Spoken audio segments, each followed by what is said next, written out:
Hello and welcome back to the Trick Play Podcast. I'm Simon Cheskovsky here with Caleb Peterson, and shortly we will be breaking down all the sports-related news, rumors, and drama that you will want to hear about.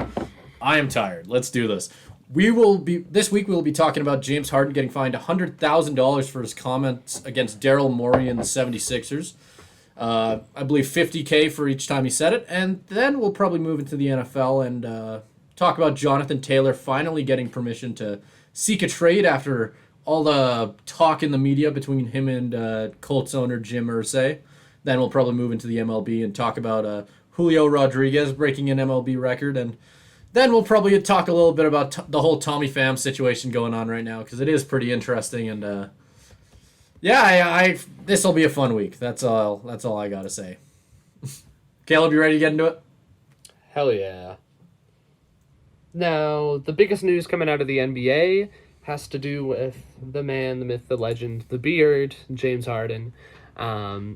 He has been in the news cycle for the last couple of weeks, kind of feuding with his team. This isn't the first time we've seen something like this happen with him, bouncing around from team to team. But this feels a little bit different, a little bit more significant, and based on everything that's happened, the NBA has finally taken action.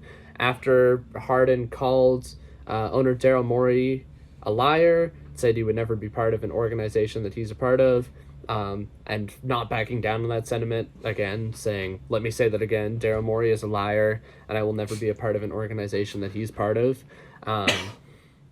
After hearing that, I believe that was about a week ago when he said that, the NBA has finally cracked down and fined him $100,000 for those comments. And now, Simon, what do you think about all of this? I know there's a little bit more behind it as to why he was saying that, but just on a surface level, what do you think about the NBA's decision to fine him? Do you think that's justified, or are you more on Harden's side? I think it's pretty hard to be on James Harden's side of this entire thing, just because of knowing the history behind Harden's career of requesting for trades.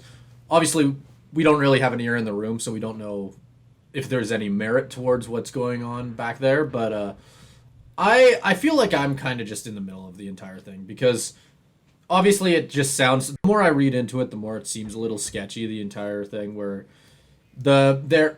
just to read straight from the article I have pulled up, Harden opted into his player option of $35.6 million, which, holy crap, that's a lot of money, at the beginning of the offseason. According to reports, Harden opted in so that he could get traded to the Clippers. That's what we've been hearing all offseason. That is where he wants to go. He wants to go play with Paul George, Kawhi Leonard, and go finally win himself a ring, which is what he's been chasing for however long. And frankly, if that's the truth, and he opted into it with the knowledge, or if what was agreed upon by all parties was he'd opt into it and then he'd get traded to the Clippers, and then the 76ers didn't trade him, which is what it kind of seems Harden is trying to suggest, then that's pretty messed up. But I mean, like I said, who knows? Like, there's so many things going on here. I think the NBA was fully in their rights to fine him for his comments, although I also understand why James Harden said it. I feel like James Harden expected to get fined here. 100,000 seems like a very hefty fine to me. I can't remember the last fine we've had that was, just for a comment of like this kind to a player, like a fine like this. I don't remember the last time I got over $100,000. It's pretty crazy to me. James Harden is obviously still a pretty incredible player. Not quite the player he was back when he won the 2018 MVP and all that. Not quite the scorer anyway. He still led the league in assists last season, so he still has it. But we just haven't been able to see him really turn it into anything. Like I said, I don't know though. I feel like I'm still on the fence with how I feel on things. I definitely wouldn't be siding with James Harden, but I don't know if I'm ready to side with the 76ers yet. Yeah, I think I'm a little bit more on James Harden's side. I know there is a history there in terms of him requesting a trade, and given how much money he's making, it's hard to feel bad for him. But at the same time, stuff like this in terms of like a sign-in trade isn't exactly like uncommon in today's NBA. I'm pretty sure like the Bradley Beal deal was done as like signing that extension and then immediately getting traded. Like, this is not an uncommon practice, and I think when you promise your players that, you kind of have to follow through, because I think James Harden is obviously upset that he signs a deal that's basically going to keep him in Philadelphia for another year, because again, he only has so many. I don't know how old James Harden is at this point, but he's not exactly a spring chicken. He's 34. Yeah, he's not exactly a spring chicken he is. anymore. He's old, a little bit past his prime, and to waste another year of that, because players can retire at like 36, 37. Who knows how long he has left? To waste another year of that, and you're like you said, I think he only cares about the championship. Obviously, hard to not care about that kind of money, but he has enough money. Like, I think the championship is what he wants. To be deprived another year of that, in his eyes at least, I can see why he's upset. Now, is sticking with in terms of winning, is sticking with the 76ers the worst thing in the world to play with Joel Embiid? Not really. You probably still have a pretty decent chance. I think part of the reason though that's questionable too is the fact that there was a lot of rumors around Joel Embiid himself getting traded. So I think maybe this whole thing is coming around the fact that maybe both stars were thinking of getting out of Philly by the end of the offseason, and currently neither of them are gone. So I think it is just an interesting situation as a whole that I mean, it looks like the 76ers are just holding on to their stars as hard as they can, which, truthfully, because they have them on contract, they are kind of in their right to do that. You are able to hold on to your players until their contracts are run out, but it's definitely making the organization as a whole look pretty bad, especially if they did promise Harden that he'd be getting traded to the Clippers after he signed his player option. The whole thing just it stinks. If that makes sense. It doesn't. There's definitely something off about this, but I mean, like I said, it's hard to know when we don't have an ear in the room what's going on there. Yeah. So. Yeah, it really is. And what you said about I thought it was interesting. You talking about the like 100,000 being a pretty hefty fine. It is pretty big. It's definitely not. So I have a list of like the top fines in NBA history, and a lot of them are given out due to just people saying things that the league doesn't like, and they've, in terms of like comments against like the owners, like this, like the highest one I'm seeing right now is 500,000. Oh wow. Okay, never mind. That's my bad. I take that back. Then I'm off. Yeah. In my head I was thinking that that did seem like a hefty number. But if it is a consistent thing, it's a consistent thing, and I'm just wrong. I'm okay with that. But in my head I was even thinking to myself like, ooh, yeah, that's 50,000 per time he said it. That's a lot of money. Yeah. The thing that troubles me is like, I don't know. I feel like you should have the freedom to say that without, because nothing. If what Harden said is true, you could be getting fined for just like speaking his truth, which I don't necessarily love. It's not like a. But the thing that there's a better way to do it than just yelling it out in front of a camp of. Okay, well, what's the basketball camp? What's the like, better proposed way then? I don't know. That's the troubling thing, because I don't know if there is a better way necessarily. Like there could have been an interview, or there could have been something, or he could have set something up that is just like more professional than just screaming it out twice in front of a bunch of children. That's not why he got fined though. He got fined for what he said. Yeah, well that's the thing. Exactly. Like I'm more that's more what I think that a player should do in that situation. He still probably would have gotten fined for it, and maybe that shouldn't be how it is, but fining him for just I don't know what my stance is yet, I guess. Yeah, I just don't. I'm kind of going back. I'm eating my own words a little bit, but it very much feels like just a scare tactic by the league to just say like, hey, people can't be saying stuff against the owners. Like it's the kind of thing where the NBA is run like by the owners. That's who runs the league, really. Yeah. And so while like owners can get fined, if other owners feel like they need to be put back in line, but I don't know. It feels just like the And owners lining their pockets for a player making comments against one of their own. Like, yeah, and this has been a common thing of owners and teams versus players in the last couple of years in the NBA, with more and more players just trying to get out of these lengthy contracts that are keeping them on bad teams. Obviously, Damian Lillard is a pretty good example of that with his scorched earth attempts to get to Miami. Like, there's a lot of this going on right now where it really just goes back to the question of who should be running the league, the players or the owners, and. I don't know. It's a tough situation just for everybody involved because I don't know.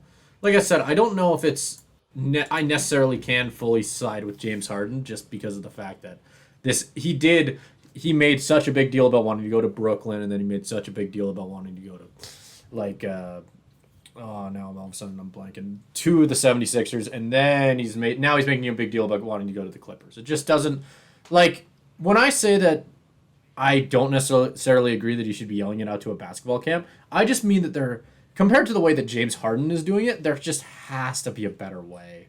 I guess, if that makes more sense. Like, I just don't know. There has to be a better way. This shouldn't be the way that the system as a whole works in this league. Like, other leagues don't have this problem as much. yeah. Where every single offseason, there's at least one big star lighting the whole city on fire because they want to get out. Okay, well, I think that's just the sport, because you, in a basketball team, you're only fielding like like you have your starting lineup in for most of the game. Obviously, you sub in your bench players for a large point of it, but James Harden will play most of the game. That's not the same in basically any other sport save the MLB, but they have more players on the field. And they're also not as big of a product, right? Like, the NBA is significantly bigger than the MLB, and I don't think that's too controversial. Yeah, but we've also seen this happen in the NFL to a lesser degree to a much lesser stars degree, opting out of. To a much lesser degree. Yeah, like, it's just an entire secondary conversation to have about, like, I guess, whether players should be. It just, in the last couple of years, we've just seen loyalty to teams disappear, and obviously it seems like everybody has a different opinion on the entire thing. It's just it's an interesting thing. I don't know who knows if this will start spreading to other sports. Like, we're starting to. Well, I don't think it will, because, like, I'll end what I was saying. As an experiment, I think it's kind of failed. Like, because again, I think we've talked about this before, but, like, there was, like, the ring chasing stars, like, kind of started with LeBron's decision, like, and all of that, but that's kind of started to fail with, like, Harden's Nets being one of the biggest ones, because again, like, team like the Nuggets is all homegrown stars. Like, they got rewarded for you're saying that it's starting to fail, but that's not stopping players from doing it. It's not. Because, I mean, obviously with the Suns, we're seeing Booker, Kevin Durant, and Beal. With the Lakers, they're still running LeBron, AD. Like, we're still seeing teams all across the league just try and get as many stars as possible on the same squad. Then when it fails, all the stars run in different directions. Run like the failed Brooklyn one. Like, you pointed that one out. Instantly after that failed, they all ran to different super teams. Yeah. Westbrook went to LA. Like, Durant went to the like, you know what I mean, right? Like, it's like, even if the whole experiment is failing, it's not over yet. We're still seeing that and it's a really frustrating thing as an NBA fan to see just all these stars run from team to team to team to team. It's disappointing, I guess, when you grew, at least, like, I grew up watching players like Tim Duncan and Kobe, where they stayed on the same team their whole careers and became legends of that city. Like, that, I kind of miss that part of the sport a little bit, I guess. Yeah, I think, like, in terms of your point, like, yes, like, I agree. In terms of that point, though, like, is it going to spread to other sports? No, I think just because of what I said before. But in terms of what you say about, like, not liking it as a fan, I completely agree. Like, I'm obviously not the biggest NBA fan. I don't really have a dog in this race because they took away the Supersonics, and I'm still annoyed about that. But in terms of, like, thinking about, like, if that was happening in the NFL, like, we had Russell Wilson for 10 years on the Seahawks, and even then him getting Well, traded yeah, away. that's the same thing, right? But Like, it really does ruin the entire point of cheering for one team, I guess. yeah, Like, because you get attached to the players. NBA because yeah, yeah, like it's like obviously I feel like I'm even you said you don't really have a dog in this race. Even I feel bad talking about it considering I'm a Lakers fan and obviously in the last decade and however long I've been very blessed with the players I've gotten to watch on my teams. But you have to feel bad for these smaller market teams that are just watching all these stars bounce back and forth like a bunch of meteors flying all over the place.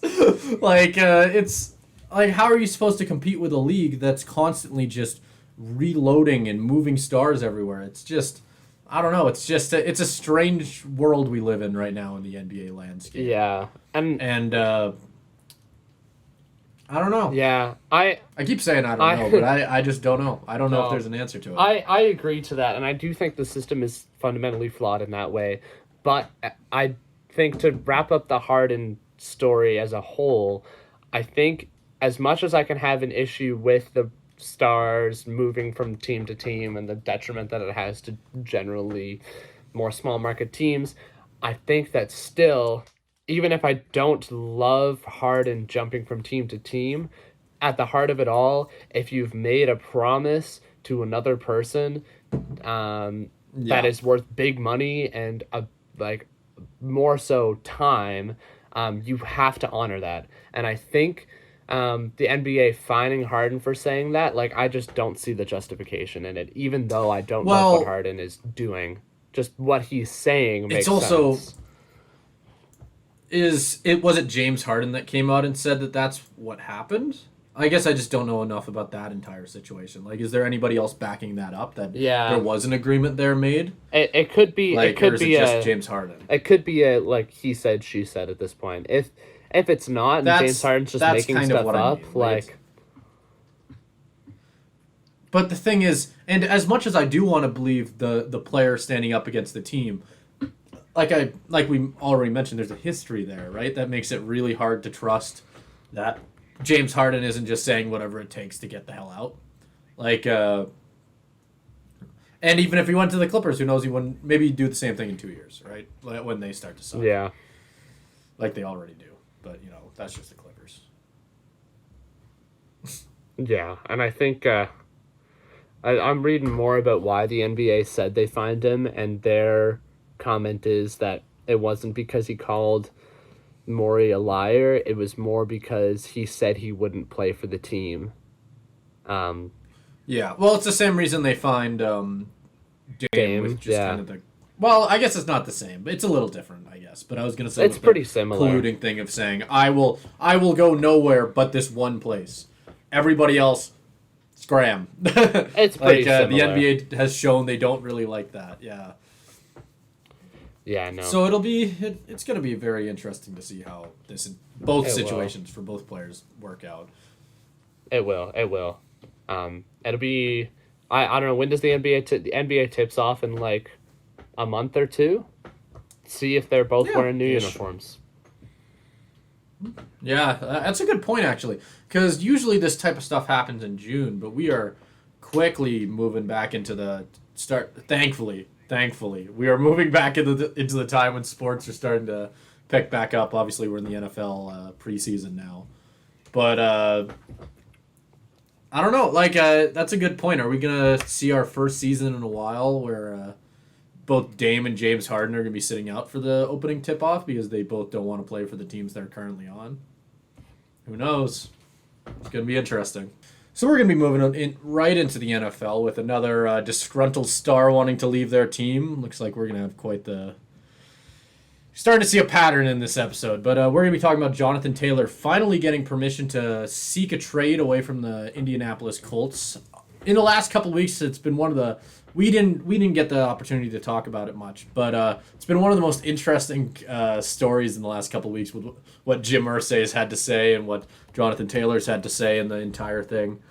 It's been pretty entertaining. It also ties right into the segment that we did a couple of weeks back about the running back market as a whole and how a lot of players are suddenly struggling to really get paid after a couple of years in the league. and whether it's fair or whether it's not fair, who knows. And Jonathan Taylor has been one of the best players in the league for the last couple of years, and obviously the Colts want to keep him, and they want to make sure that he stays here, but he does not want to be here, and he has made that very clear. And Jim Irsay basically said he'd rather die than see him on another team, which is, I believe that's right. Caleb, what do you think on this entire thing?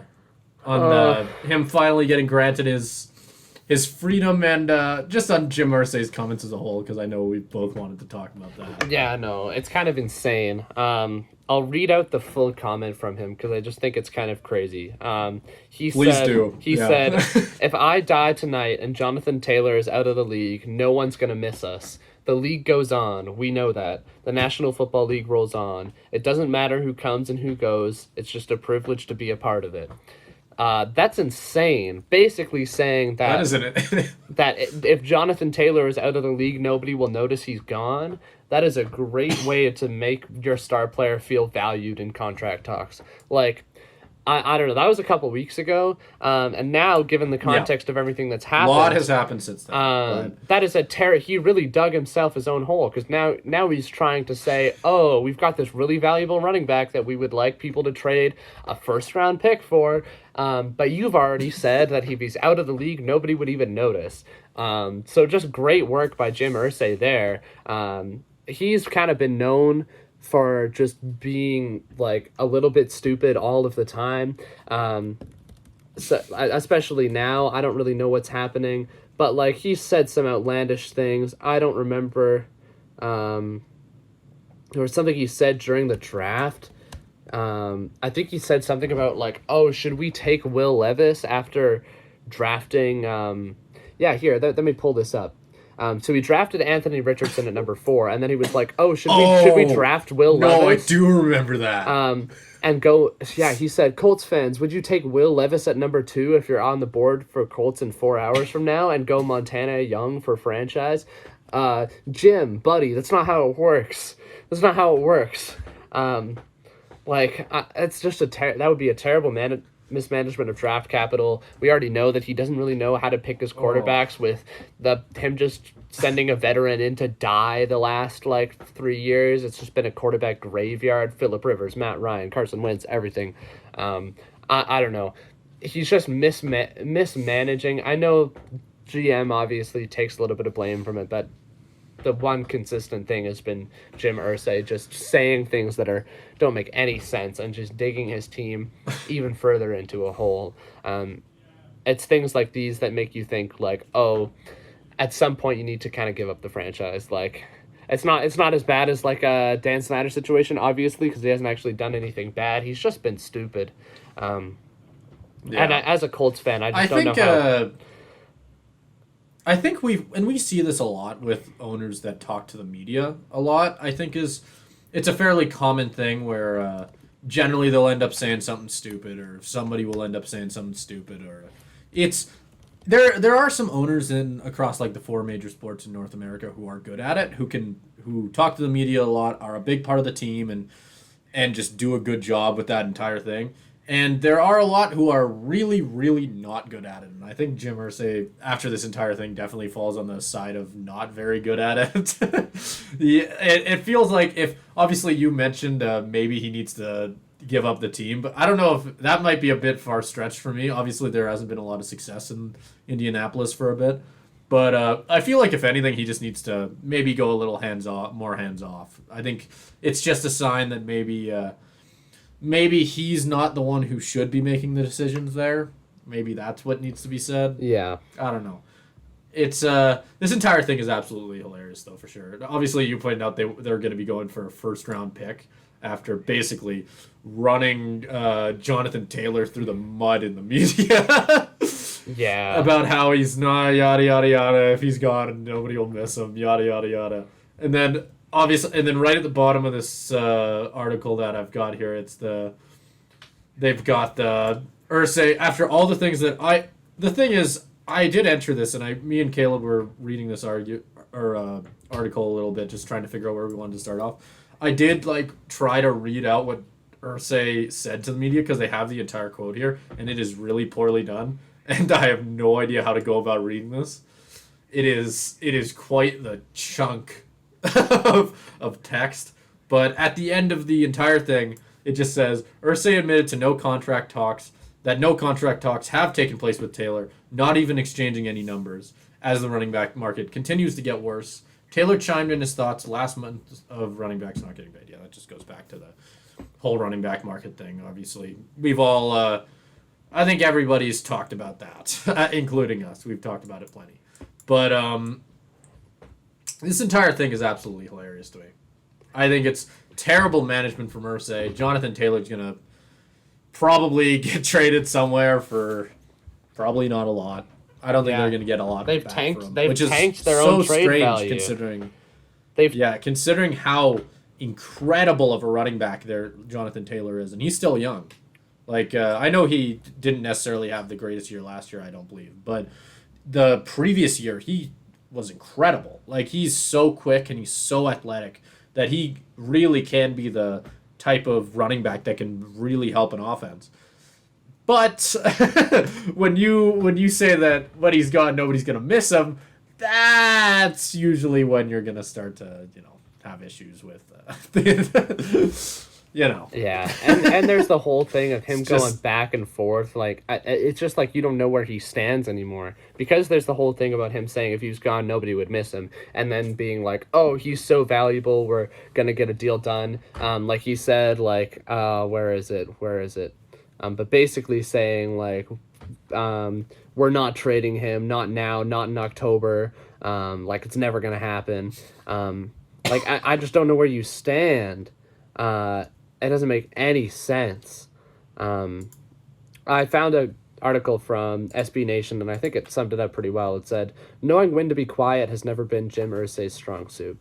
Like, this situation is messy enough as it is, and he's just making it even messier. Like, he's thrusting it into the public eye when it really doesn't need to be. Yeah, and obviously we've seen in the last year as well that running backs really aren't worth first-round picks. It is interesting to me that he even thinks that he's going to get that prior to his comments, and how he's definitely not going to get that now.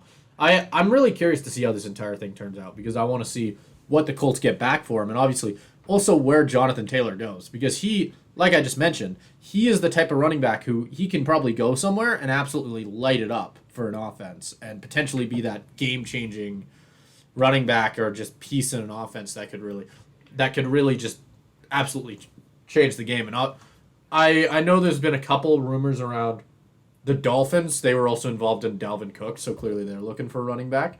That'd be an interesting team to see him on. I don't know if there's been any other teams that have really come out of the woodwork to be interested in Jonathan Taylor, but I know if I was a young team that needed a bit more talent out there, I know I'd definitely be jumping in to try and get a hold on him. I think, especially if you can get him for cheap. Yeah, and I have, unless I just lost it. Yeah, no, I do. I have the odds out for who might be Jonathan Taylor's next team, and yeah, the Dolphins are the biggest one. I think the Dolphins make the most sense, because they don't really have a star back there, and that's kind of the one part of their offense that's kind of lacking. If you get a guy like Jonathan Taylor back there, that's insane. The top... And also the fact that they were also involved in... There's a lot of rumors around them getting Dalvin Cook. Didn't end up getting Dalvin Cook. So I don't think it should be surprising to see them going after another star. No. And I don't know if you want to read... So I'll give you the top five are the Dolphins at 1, the Bears at 2, the Ravens at 3, the Broncos at 4, the Cowboys at 5. Cowboys. Yeah. That's interesting. They still have Tony Pollard. Tony Pollard and Jonathan Taylor duo, I guess. It would be interesting. I guess, yeah. It would be interesting. It would be interesting. I feel like they're similar. They're two quick guys, though. Like, I don't know. It does feel like they're playing the same role. That's kind of what I was going to say, yeah. Like, it's just, I don't understand how that would work. What did you say for number 4 again? Number 4 was the Broncos. That's another interesting one. They already have Javonte Williams over there. Yeah, who, he has is shown injured. flashes He is when he's not injured been though. hurt. Like I know, Yeah, when he's injury prone. But do we know when he's going to be coming back? That's a Injury prone. great- Yeah, well, as most running backs are in this day and age. It doesn't hurt to have an. But oh, he was playing. He was playing in the last game, so I think he should be good to go. He is coming off a torn ACL, I think, but he should be good to go for the start of the season. Yeah, I do remember him getting hurt last year, but before he did get hurt, he was looking very, very good. Mm-hmm. The Ravens are another interesting one. So, I think the big three are the three at the top of the list in terms of Ravens, Bears, and Dolphins, because the Ravens, you're looking at J.K. Dobbins as a starter right now. Imagine Jonathan Taylor and Lamar Jackson as a duo. Like, that's insane. That is insane. God, the Dolphins never playing Madden again. Yeah, the Dolphins with Raheem Mostert, like that's put him in that backfield. Imagine doing some stuff like pull a fake jet sweep with Tyreek and then send Jonathan Taylor around the other side. Like that would be insane. That is unfair. And then similar kind of thing to Lamar, but Justin Fields and Jonathan Taylor. The starting running back there right now is Khalil Herbert, who's a good player, but not Jonathan Taylor caliber, obviously. There's not a lot of players in this league who are Jonathan Taylor caliber. It's true. Yeah. Which is why I think it'll be It all interesting. just comes back to how much you value a running back. Yes. It all comes back to that. Yep. Because let's say you are the Dolphins. Are you going to give up a second-round pick or third-round pick for them? Because also think about what...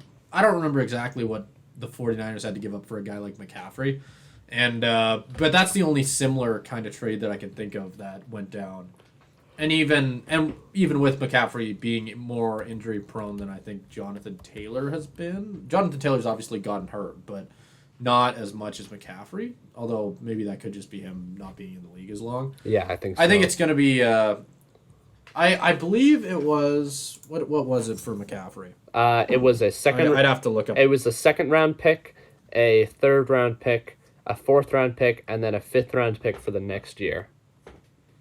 Okay, so would you trade that same package if you were the Dolphins for Jonathan Taylor? Yes. I think that's the question. Yes. Yeah? I would. It's a lot of draft capital, but I would probably. It is. Like, maybe not quite as much. Like, it is a lot of draft capital, but you're still not giving up a first round pick. I would probably do a little bit less. Like, I'd take away maybe the third rounder or the fourth rounder. If you want to do like a second and a fourth and second and a fifth, like that kind of thing. Maybe even second and a third to only give away like 2 picks instead of 4. That might be a little bit more feasible, just in terms of how much capital you're actually giving up. But for a player of his caliber and how much it can add to an offense, with the caveat that you do have to extend him, then I think that's interesting. And I do want to say, like, to kind of head back to what you were saying, like how much you trade for him is kind of just how much you value running backs in general. And I do think this situation is kind of a microcosm of everything that we've been hearing about and talking about with running backs in general. It's the biggest name player that has been dealing with something like this. It's had the most people speaking out about it, and it's going to impact a team the most. So I think however this turns out, it might set a standard for how that goes in the future. If he gets a lot back and gets signed to a big extension, maybe the future's looking a little brighter for running backs. If even Jonathan Taylor can't fetch that kind of draft capital or money in an extension when the whole league is able to basically bid on him, then I think things might be looking a little bit rough for running backs in the future. Yeah, 100%. I totally agree. I think this has the potential to be a not franchise, an like league changing deal, whichever way it goes. It could be good, could be bad. Yeah. We'll just have to see how it works out. I think it's going to probably lean towards bad if I were to give a prediction. I don't think anything that we've seen in the last couple of years is showing anything that'll really make that makes me very confident in the fact that Jonathan Taylor's going to pull a lot and then sign a massive extension. He'll get good money. Don't get me wrong, but he's not going to get wide receiver money. He's not going to get linebacker money. He's going to get running back money. Yeah. Yeah. I agree with that, I think it will be smaller than anticipated. When a player like Dalvin Cook is getting like a middle of preseason free agent deal kind of thing, Jonathan Taylor, obviously younger, more valuable, but Dalvin Cook is still a star in this league, and to see him get that little is kind of indicative of what owners think right now. And so it'll be interesting to see, but I think it might turn out that way. Just to finish off this segment, I think there's been a couple things floating around, and I'll propose them both to you. I think one of them is stupid, and one of them is interesting. So the one that I think is stupid is that, in terms of potential landing spot, is the Eagles. So the Eagles, in terms of odds, are actually decently high. They're like middle of the pack, but like top The half. Eagles currently have They have an Swift. insane depth chart. Like, it is so deep. Yeah. Why would you don't out of Do they any still of the have Sanders, or does he go? No, he's gone, but everybody else there, it's 4 players deep, and all of them have significant playing time, like experience. DeAndre Swift, Rashad Penny, Kenneth Gainwell, Boston Scott. All of these players have been used in games before, significantly. Like, they're all very like high caliber running backs. All 4 of them. Are you gonna add another one? Can I just to play devil's advocate to that a little bit? And I think I already know what your response to it is gonna be, but I'm gonna say it anyway. None of those players are anything as good as Jonathan Taylor. Like, we've seen flashes from Swift in the past where he's looked really, really strong and who knows, he could be that for the Eagles. And we've seen same thing with Penny despite injuries. I think we can both say as Seattle Seahawks fans that we've seen him play really well at times, and we've seen him play really bad at times. Like, there are, and just as a whole, there's a lot of depth there. It would definitely not hurt to bring in a guy like Jonathan Taylor to really just enhance that room. Obviously, you'd have to kick one of the guys off the depth chart, so you'd have to find a way to probably get rid of one of them in that deal, which I'm sure is fine. It's doable. And then I don't know. I think it would help the Eagles out a lot, but I totally get where you're coming from. They're definitely not necessarily the most. It's not the most needed spot, but it is still an upgrade. Yeah, For sure. And I mean, Hurts and we've been talking about quarterback and running back matchups this entire time with Fields and Taylor and potentially Lamar and Taylor. Hurts and Taylor would be pretty damn cool too. Like, that's another really cool backfield. So I don't know. Yeah. I see it.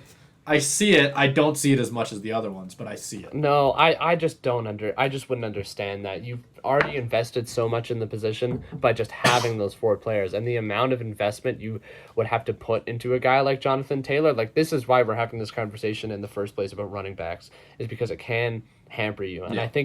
I think at a position as injury prone as running back, I think having this much depth is actually a good approach. I just don't. I think adding to it with a big name star player would actually, like, if he gets injured, it hurts more than it helps, right? They already have enough players to cover that. That's why I don't understand it as much. Because, yes, obviously none of them are as good as Jonathan Taylor. But as a whole, because rest is valuable, right? Like, as a whole, if you're giving each of them a few downs, like, if you're rotating those guys out consistently, then, I don't know, obviously they're still not going to be as good, but the value of keeping your guys fresh that late in the game is, like, I think very important. But I'll move on to finish off this segment. This is another one that I think, I don't even know. I'm not even going to look at cap space because I don't really care. Cap space is a lie anyways. But this is another one that I think is interesting, and I think this one is less stupid. I think it's actually very interesting. I saw in an article that proposed that Jonathan Taylor could go to the Kansas City Chiefs. I think that is significantly more interesting. Isaiah Pacheco is their starting running back. That is significantly more interesting. He's currently good too, but he's currently injured. Oh, is he? Yeah, I think it's minor, but I don't know if he's going to be there to play the first game. He has a shoulder injury, so he's not 100%. Yeah, let's bring in Jonathan Taylor for week 1. Let's go! Yeah. I just think it's something that'll be very interesting. Oh, God. In terms of how broken that could be. That offense would be so lethal. Holy crap. Yeah. What do you even do?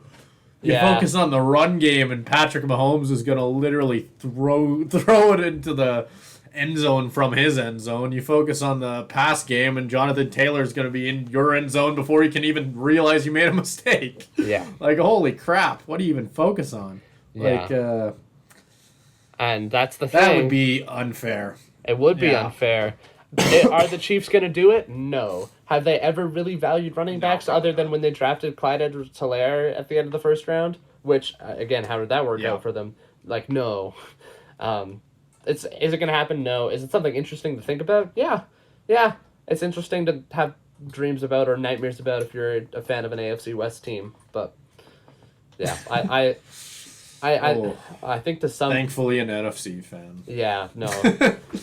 I'm glad the Seahawks played the Chiefs You know, last year, and will not have to it's do so all for a fun while. and games until Jonathan it's all fun and games until Jonathan Taylor gets traded to the 49ers and creates an ultimate backfield featuring Deebo Samuel, McCaffrey, and himself. Simon, I will leave the Can't wait. podcast. Don't speak this blasphemy anymore.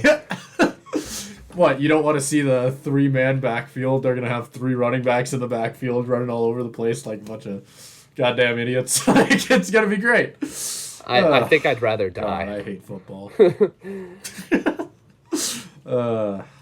As a Mariners fan myself, I've been pretty excited with the developments over the last couple weeks, even the last month or so, I'd say. I am gonna admit I don't watch baseball too closely, but I follow along, and even as a casual Mariners fan, I had kind of given up hope. I had assumed that last season of making the playoffs for the first time in 21 years or whatever it was, I assumed that was all a fluke. And I assumed that we were doomed to be the same mediocre team that we've been for the last about 20 years or so.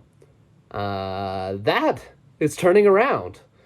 In the last little bit, Seattle has had a 7-game win streak, an 8-game win streak, multiple stretches where they're barely losing, and most notably of all, and what we're going to touch on in this segment, is Seattle's star on a 12-year contract, Julio Rodriguez, has broken the MLB record for most hits in 4 games. He has hit 17 balls in the last 4 games, which is insane.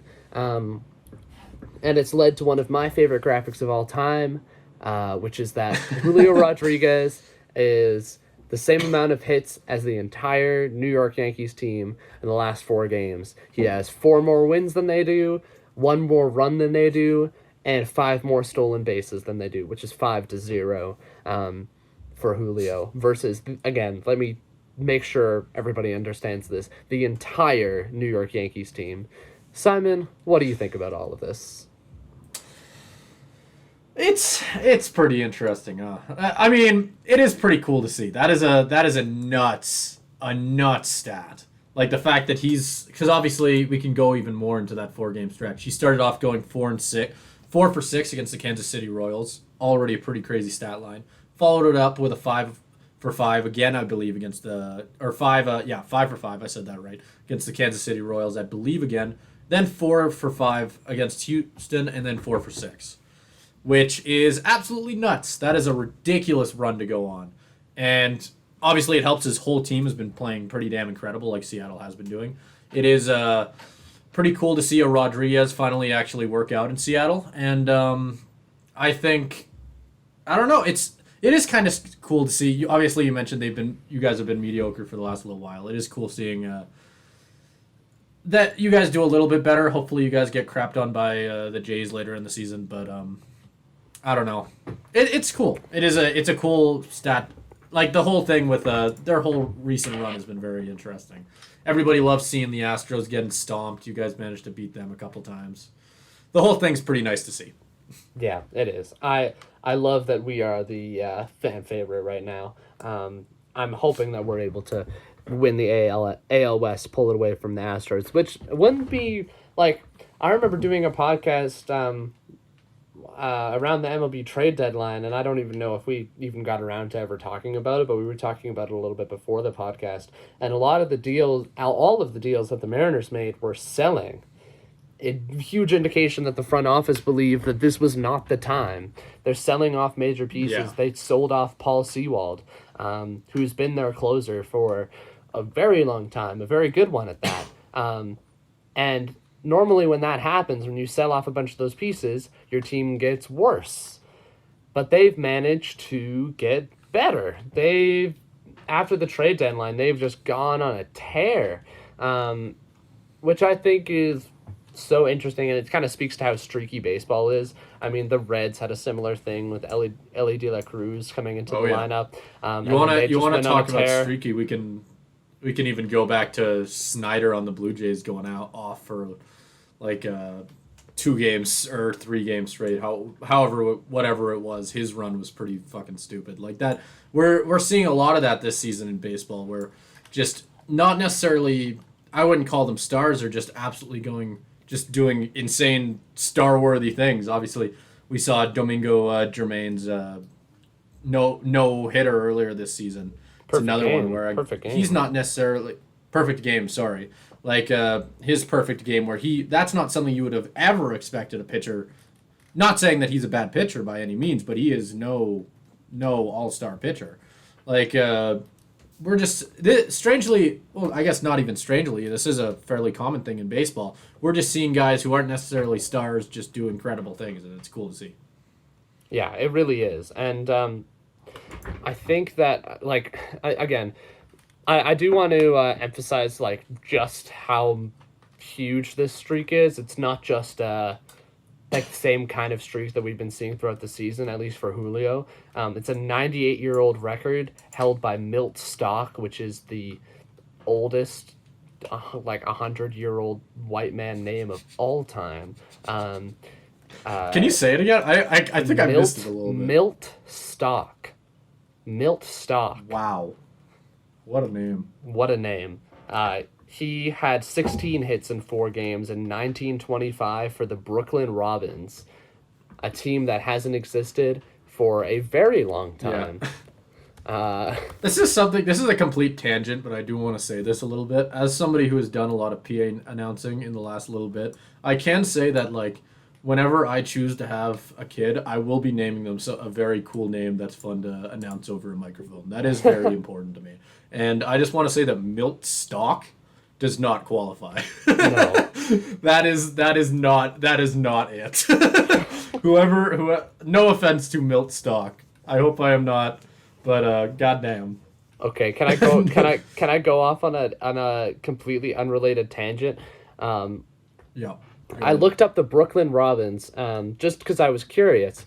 The Brooklyn Robins are the modern LA Dodgers. And now, if you look back through the name history of the LA Dodgers, this is insane. Let's play Guess What Name Comes Next. They start off as the Brooklyn Grays in 1883. Then, get your guesses in your head, they become the Brooklyn Atlantics. Okay, nothing too crazy. Then they decide that was a terrible name, and then they go back to the Brooklyn Grays for 3 years. And then, get your guesses in your head, you'll never guess what it is. They become the Brooklyn Bridegrooms. I don't understand why. I don't understand. What does that even mean? Like, isn't a bridegroom like the man in a wedding? Yeah, a man on his wedding day or just before and after the event. Oh man, that's a great name for a baseball team. Well, I was gonna say, like, a bride. It's a bride, like the woman, like, and a groom. That's what I was thinking in my head. I was like, what the hell? Why do you combine that? So I think that's what a lot of people might have been thinking, because bridegrooms only lasted 2 years, and then they heard people like Simon say that's too confusing, so they just went with the Brooklyn Grooms for 4 years, and then they said, you know what?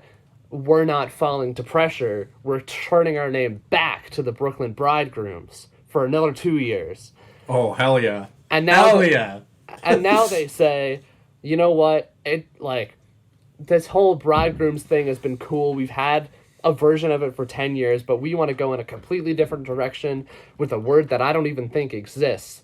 The Brooklyn Superbas? What is a Superba? Super BAS. What is a Superba? Super Boz. Super Boz. Oh, you know what? Maybe they like tried to like be like hip and cool and like shorten baseball. You know, like super. You know what I mean? Wouldn't Yeah. that be? I don't know. I don't know. The only thing that I'm getting when I'm looking up 10 Super out of 10. Boz is getting Super Bass by Nicki Minaj. So I don't really know what that's supposed They to knew. say. You know what? Actually, they knew. Yeah, no. Actually, it was like named after Nicki Minaj, despite being probably like however many years previous, however many decades. I think that might be it. But then they start getting into like, okay, now after the Super Boss thing, which lasted 11 years, that this was no like Understandable. sideshow. It is a 10 out of 10 name. Then they became they finally start to become the team they know them today, the Brooklyn Trolley Dodgers. That's where the name Dodgers comes from. It's people dodging trolleys. That's where the name comes from. And then they finally simplified it to Brooklyn Dodgers. And then they decided to become the Robins for 20 years, and then they went back to the Dodgers. And I then they love went back that. to LA. I love that so much. That is the most chaotic name history I've ever seen in any team ever. The only reason I know that is because of an SNL skit where they wake up Captain America from like his however many years slumber, and he wakes up and goes, "So how are my Brooklyn Dodgers doing?" And they go like, "Oh, they're in LA now," and then he goes back to sleep. At least I think that's what it was. It's been a while, but it's a good skit. But How are my anyway. Brooklyn bridegrooms doing? Yeah, how are my Brooklyn bridegrooms doing? Exactly. They should have stuck with that. Imagine hearing a call. That's another. That goes back to what I was saying about like the PA announcing, like the bridegrooms have won the World Series. Oh, that would be legendary. And that's a terrifying logo too. Oh my god. Am I gonna have to put something on the screen? Yes, I'll send that to you right now. That's awful. So they do have like just the word mark logo that literally just says Brooklyn Bridegrooms. That's not too bad. But then their actual logo that I think they would have on their hats, like according to this picture, is just like someone dressed up like a bride, but it's a child. It's a literal child. This child is like 2 years old. I don't know why you would put this Are you on sure your you helmet. got the I'm pretty sure I have this right. I'm pretty confident. What the hell is that? Yeah. I don't know where that came from. I don't know if they actually wore that on their hats or if this is a real thing. But it's something. Hopefully I remember to put that on the screen. If I don't, go look it up because it's a logo, all right. Yep. It is a logo. That was a worthy tangent though. I'm happy we discovered the bridegrooms. if I ever do which I probably won't, but if I ever do MLB like fantasy, like all that stuff, I will be naming my team the Bridegrooms. I call the Super Like Boss. the Super Boss. God, I really hope that like some owner was just like, guys, like they were all like just drunk at a bar and they were all just like, they were like throwing names out there. It's just like, guys, listen. Like baseball, too long. Base, too long. Take it all out. Take the E out. Just take the E out. Super Boz. We're going big. That was it for 10 years. Nobody questioned it. That's what I like to picture with that. Like 10 out of 10 name. 10 out of 10. They should have kept it. The LA Super Boz, that's way better than the Dodgers. Oh, apparently they were also named at one point in 1877 before the team was like really a thing. They were named the Brooklyn Hartfords, which is a team in a different city in a different state named after a different city in a different state. I was about to say. It would be like calling it the Calgary, like the Calgary Vancouvers, like Calgary Saskatoons. yeah. Oh, apparently they were also 10 out of called 10. the Brooklyn Wards Wonders, at some point. Okay. I don't know who. I don't Why know. did they Ward. change it? Why did Yeah. they change these? I don't Who's understand. Ward and why is he a wonder? I don't know. I don't know. These are the questions that I need answered. Oh, Remember when we were talking have, about the Mariners? Yeah. I don't.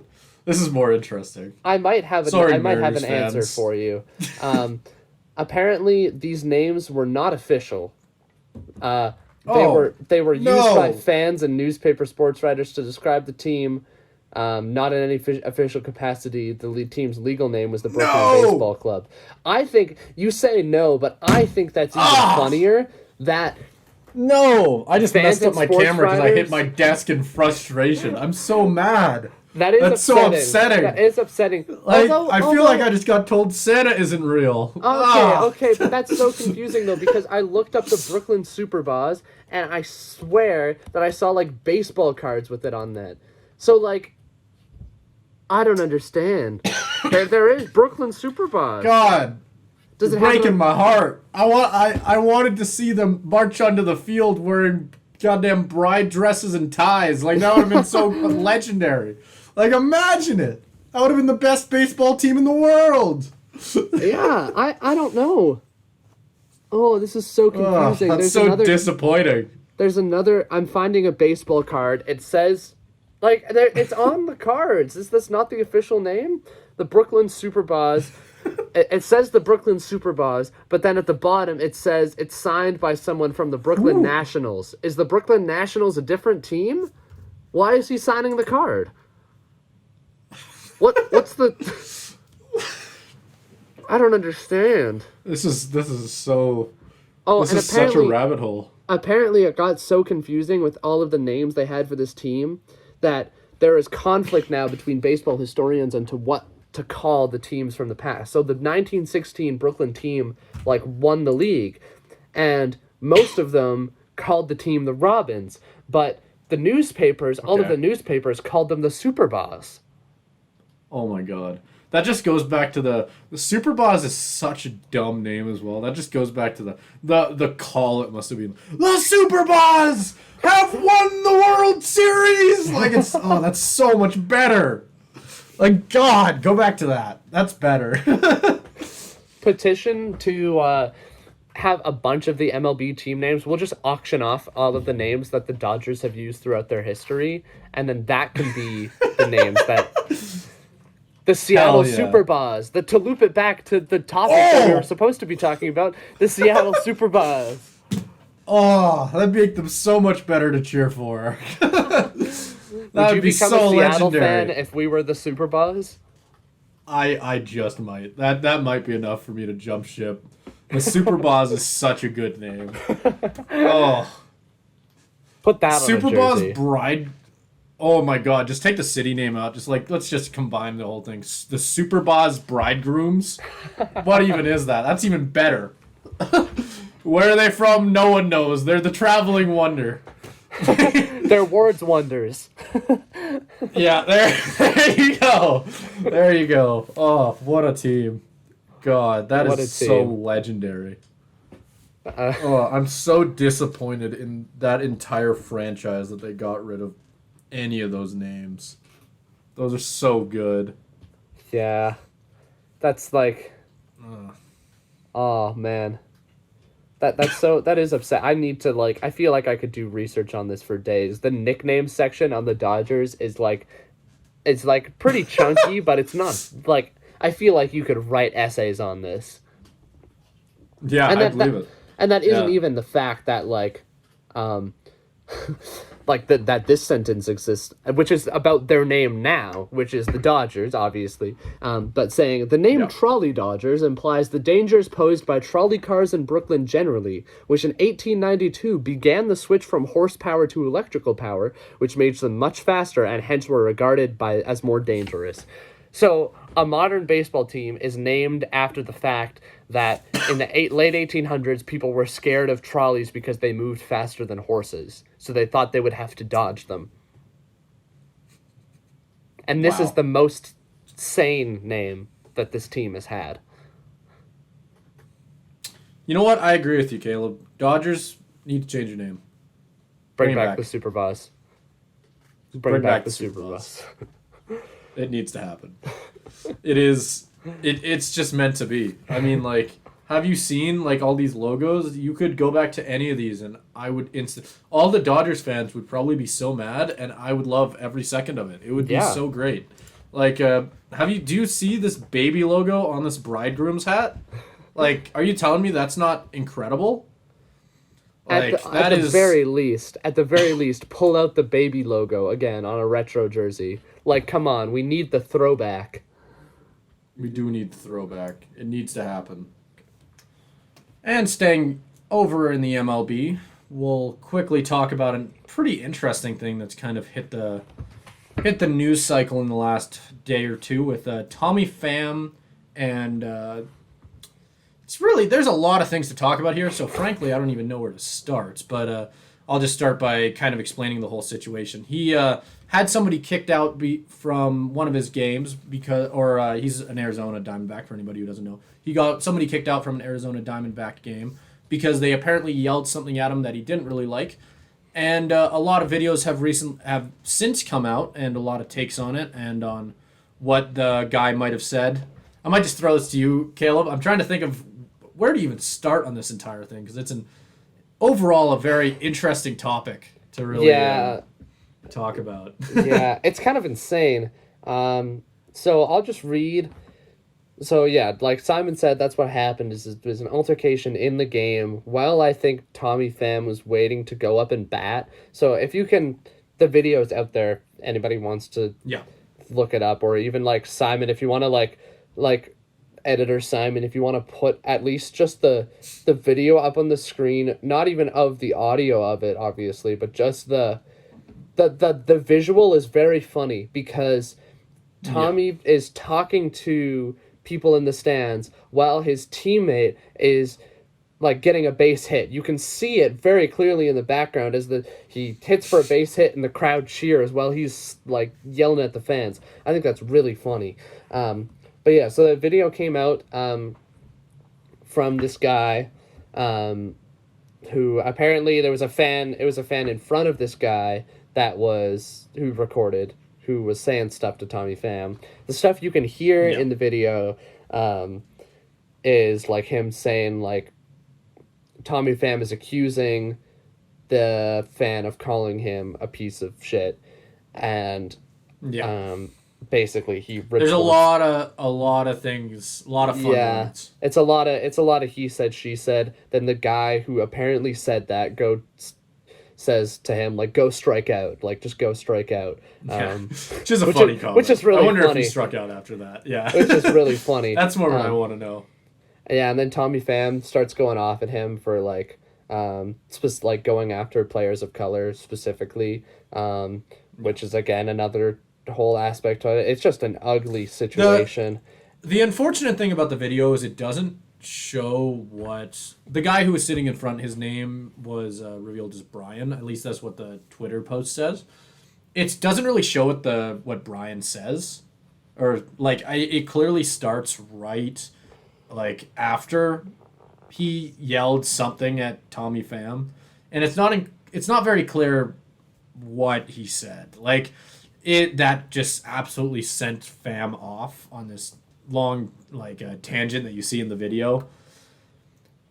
It's a very interesting thing. He also described another altercation in the that happened outside of the team hotel, where obviously for anybody who didn't know, Tommy Pham, I believe, played for the Mets. I think this happened in New York, right? If my memory serves. Is that right? Yeah. Yep. I believe so. You're not, Caleb. You're not giving me an answer, so I'm just. Yeah, I don't know. Okay, I think it was Mets because that's what I read. He was a member of the Mets previous to this season, and the altercation. This one's a little bit easier to explain. She was drunk. This is Tommy Pham's own words. This is the quote that I'm reading off from Jesse Friedman on Twitter. Is she was drunk? F you, Tommy Pham. That's why we got rid of you. And he said, lady, I reached free agency. They didn't get rid of me. In fact, they tried to re-sign me. That one is kind of more interesting to me because that's just kind of like a thin-skinned. Feel like if you're an athlete, you're gonna get stuff like that yelled at you. That's just part of the game. I think just kind of letting it, just brushing it off is better than bringing it up to the media. I don't know. This one's a bit tougher to me because there's a lot of stuff that Tommy Pham says in reaction that aren't the best things to yell into the crowd either. So I don't know. It's really I don't know not. if there's necessarily a good stance to have on anything. And I think the funniest part of this whole story is what Tommy Pham. So that tweet came out, the tweet that we keep referencing, the tweet with the video and everything. Yeah. I'll just read the tweet. So it says, Tommy Pham has some severe anger management issues. He was just waiting to go off on someone. This video is from my wife after he just started losing his shit. I'm not there today. Brian is the guy who sits directly in front of him, who is the guy who supposedly said something to him. In the 3 seasons we've had our tickets, he has never been disrespectful to a player, talking about Brian. He might take some lighthearted jabs, but nothing has ever elicited a response like this. The ghost strikeout jab was after he started going off. I'll also go on record that he teases the white players just as much as the minorities in the league, which he's mentioning because of what Pham said. It's disappointing to see Pham go straight to the race card. He needs some serious help. I hope he finds peace. That's the tweet that gets posted. That's how this situation gets blown up, because this video has now and 500,000 just to be clear, that's views. from Patrick Daly on. Yes. That's from Patrick Daly on Twitter. Yes. So the entire thing is really interesting, just in the fact that there's not really there's a lot of different takes on it. I think there's a lot of the truth is probably, like it always is, somewhere in the middle, because there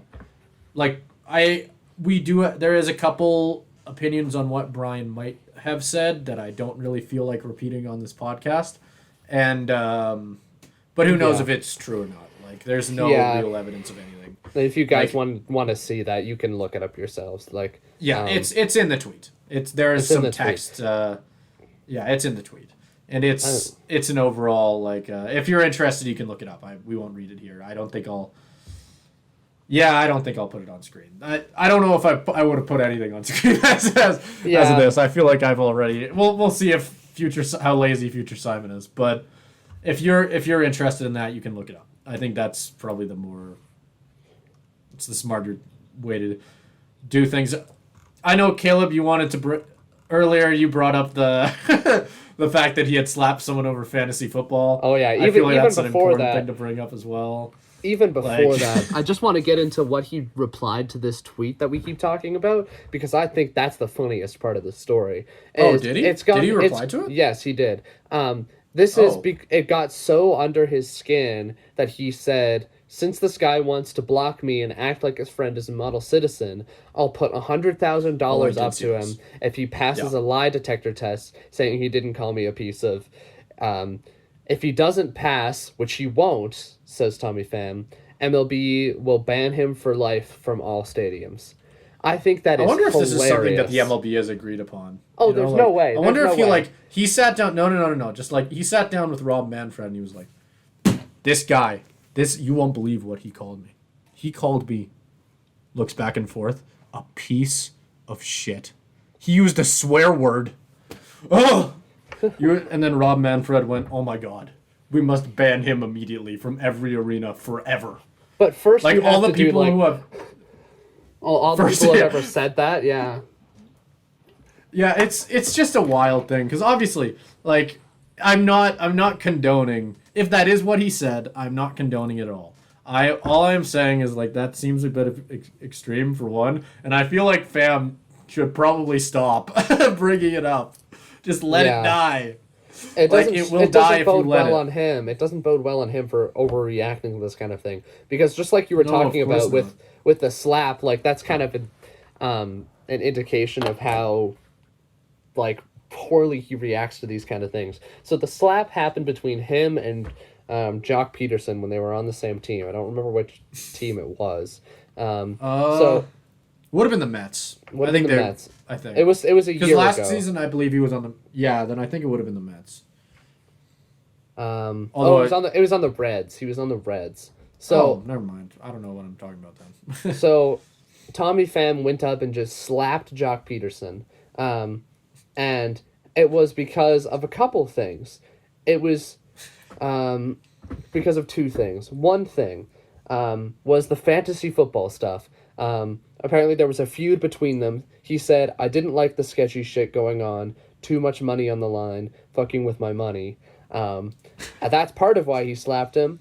And then the other thing was that Jock Peterson sent a GIF making fun of the Padres to a team group chat. And the Padres was the team that Tommy Pham used to be on. And the GIF was just a stupid thing of like, there was 3 weightlifters that had like the team logos on the chest. It was like the Dodgers, the Yankees, and the Padres, and they're like trying to lift the weights, and the Dodgers and Yankees can, and the Padres like crumble or whatever. And that was part of it too. That's interesting. Huh? And apparently from this group chat, Pham responded, "Jock, I don't know you well enough to make any jokes like this." Peterson wrote back, "It was meant to be all fun and games, no hard feelings. Sorry if you took it that way." And then, yeah, he said, what did Jock Peterson said? He basically, I don't have the full quote in front of me, but I read it at some point where he was basically saying like, he's saying disrespectful shit about my former team. He said, I slapped Jock. He said some shit I don't condone. I had to address it. That's insane. Like, that is insane. Neither of those two things are enough to elicit that kind of a response. What I was imagining is the slap fight occurred because of it was just as simple as Jock beat him that week in fantasy football, and he just was like, I would have beat you if I started Dalvin Cook. No, you wouldn't, and then just like something like that. That's what I like to picture. That's what I like to picture happened. But who knows? Who knows what really happened? Well, I guess you just said what really happened. But that's my own headcanon. Just some really crappy fantasy football feud. Like, if I had only started Dalvin Cook instead of Najee Harris. Something stupid. Yeah. You sound like you're speaking from experience, Simon. I know you had Najee last year. That didn't go too well for you, hey? I don't want to talk about it. I think I've got to protect myself so that Simon doesn't come up and slap me across the face when we do our draft next year. Or in a couple days. just keep the Padres' name out of your effing mouth. That's all I'm gonna say. Yeah. Thank you guys so much for watching the Trick Play podcast this week. A little bit shorter this week. Not quite as many topics, but I hope we got some quality over quantity here on this edition of the podcast, because we covered some pretty fun things. Learned about the Brooklyn Super Bows and Tommy Pham, which I did not know an hour and 10 minutes ago, so that's very cool. If you guys liked what you heard today, you can follow us on all the platforms: Instagram, TikTok, YouTube, Apple Podcasts, Spotify. Any place where there are things, that is where we are. So come check us out. True. It would mean a lot to us if you took 2 seconds out of your day to give us a follow. I'm going to end off the podcast like I always do with a shout out to something. And originally this shout out was going to go to the Washington Commanders for snapping the Baltimore Ravens 24-game preseason winning streak. Now, that is impressive, and again, that reign of dominance in the preseason for the Ravens could be its and everybody knows segment. The preseason matters too, so it's super important. It does. So it's very impressive what the Commanders were able to do. It's truly historic, but I don't think it's quite as historic as what the player who I am giving the shout out to just did. Bijan Robinson. And now a little bit behind the scenes. I was going to give it to the Commanders, like I said, but I went to go take a piss midway through recording this podcast. And when I went to go take a piss, I opened up my The Score app, and I saw something that I don't think I've ever seen in my entire life. I saw a commercial for a product called Bijan Mustardson. This is Bijan Robinson's own personal mustard brand. Don't think I've ever seen a better spiral on a hot dog. Yeah, you know what I'm talking about. That is one of the greatest commercials I think I've ever seen. It's like a touchdown in your mouth. What a great slogan. And this isn't, mind you, this isn't just Heinz sponsoring Bijan Robinson. He's not a spokesperson for another mustard company. Make no mistake, he is not even in the league yet. Like, he hasn't played a single down of real regular season NFL football, and he already has his own mustard brand. Me personally, I cannot wait to go to. I'm sure they probably won't sell it in Canada, which like sucks. But whenever I get a chance to go down to the States, the first thing I'm doing is going to a grocery store and buying me a jug of Bijan Mustardson. Oh, I can't wait. I can't wait. Yeah, no, I definitely agree. That is that is a 10 out of 10. 10 out of 10 shout out at the end. Definitely deserved. I think if his... I personally believe that a player's ability to sell mustard is a very good sign that they will translate to the NFL field better than anything, frankly. We obviously know that a big example is Johnny Manziel, not known for selling mustard. Look how that worked out. Like, exactly. It's a very, very common line. I think this is a very good sign for his future. I mean, did you see the way he caught that hot dog? That's experience. Oh, it was. That's practice. It was. Yeah, that's technique and skill. If he can catch a hot dog, yeah. If he can if he can catch a hot dog, imagine what he can do it for the football. That's so much bigger and so much easier to catch than a hot dog. Yeah. And also, can I just say, it's like a touchdown in your mouth might be my new favorite slogan for anything. Yeah, it's so good. It's so good. I as a little thing, I'm the one who generally edits most of the things. I can now say, as a spoiler for something that will probably be going on Instagram, is I am definitely now going to edit that commercial as an advertisement for Trick Play, putting the logo on the hot dog so it spirals through the air, and then it'll just be Bijan Robinson catching the Trick Play logo and saying, "Trick Play, it's like a touchdown in your mouth." That is perfect. It is perfect, and it is necessary. It really is. So to Bijan Robinson, for not only being the greatest mustard spokesperson I think we'd ever seen in the league, for not only having endless charm, for not having a very creative brand opportunity that he just took advantage of, but also for giving us free advertising ideas. It's not stealing. It's fair use. We've got this. For that, let's hope Mr. Bijan Mustardson, if you sue us, I am sorry. Bijan, we are giving you. I had to because it was funny. Yes. Bijan, if you're listening, Bijan, this shout out is us paying amends. Can I like quickly take a little bit of a? We were just talking about the greatest mustard salesman NFL. I think he's actually got some competition. Yeah, are you looking up historical mustard sales? So this conversation led to me doing a little bit of a deep dive into something that is now in my search history forever, is who is the best mustard salesman in NFL history, because it's important. It's important. We had to see if he had any competition. Mm-hmm. There was an NFL player. He was a tight end and offensive guard. Pretty impressive, played two positions. He played for multiple teams. He played for the Omaha Beef. Pretty good. Cleveland Browns, and then the Rain Fire. Mm-hmm. The Carolina Panthers and the Denver Broncos between the span of 2002 and 2008. So not bad career. He was a NCAA Division II champion in 2001. Pretty good. Caught a couple of receptions. He's he wasn't bad.